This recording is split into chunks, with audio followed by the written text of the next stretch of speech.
सोच भी नहीं सकते, सिर्फ कुछ सेकंड्स के अंदर पूरे के पूरे गांव मिट्टी का ढेर बन गए।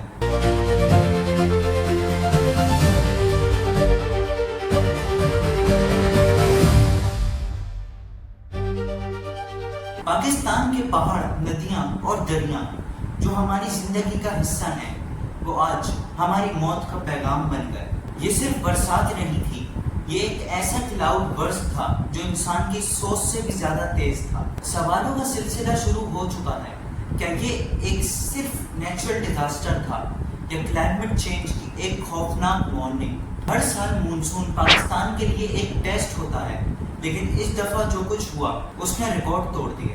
एक्सपर्ट्स कहते हैं कि हैवी रेनफॉल के साथ ग्लेशियर मेल्टिंग और क्लाउड बर्स्ट ने सिचुएशन और ज्यादा खराब कर दी है। बुनेर, सवाबी और खैबर पख्तूनख्वा के दूसरे इलाके सबसे ज्यादा अफेक्टेड हुए।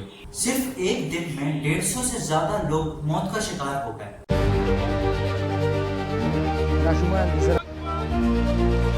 और सब कह रहे हैं कि ये सब सेकंड्स के अंदर हुआ। क्वेश्चन उठता है कि आखिर ये बरसात इतनी इंटेंस क्यों हो गई? घर के घर बह गए, सदियों पुराने रास्ते मिट्टी का समंदर बन गए। Rescue teams, NDMA, army, rescue 1122 सुबह से रात तक लोगों की तलाश में लगे रहे। कहीं माएं अपने बच्चों को ढूंढ रही हैं, तो कहीं बच्चा अपने पेरेंट्स को ढूंढता हुआ मिलता है। विलेजर्स कहते हैं कि ये सब कुछ सेकंडों में हो गया। हमें समझ ही नहीं आया कि किस तरफ भागें और किस तरफ नहीं।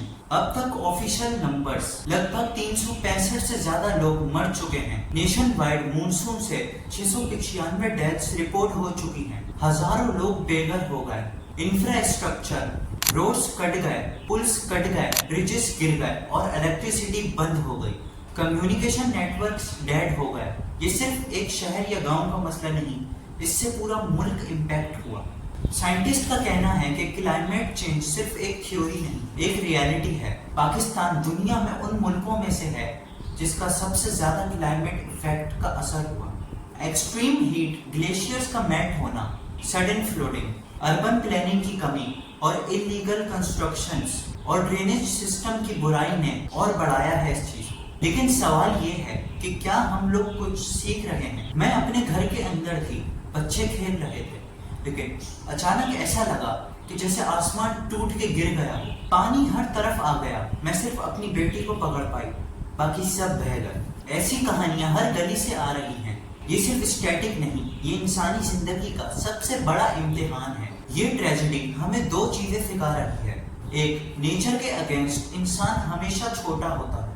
दूसरा, लेकिन अगर इंसान प्लानिंग करे तो इसका इम्पैक्ट कम हो सकता है। जरूरत है कि हम क्लाइमेट पॉलिसीज को सीरियस लें, डैम्स और ड्रेनेज सिस्टम इंप्रूव करें और अवेयरनेस क्रिएट करें। आज हम सिर्फ फ्लड की तबाही देख रहे हैं, लेकिन अगर आज भी हमने कुछ नहीं सीखा तो कल ये पानी सिर्फ गांव में नहीं बल्कि पूरे शहरों को तबाह कर देगा। ये वक्त है उठने का और सीखने का और बचने का।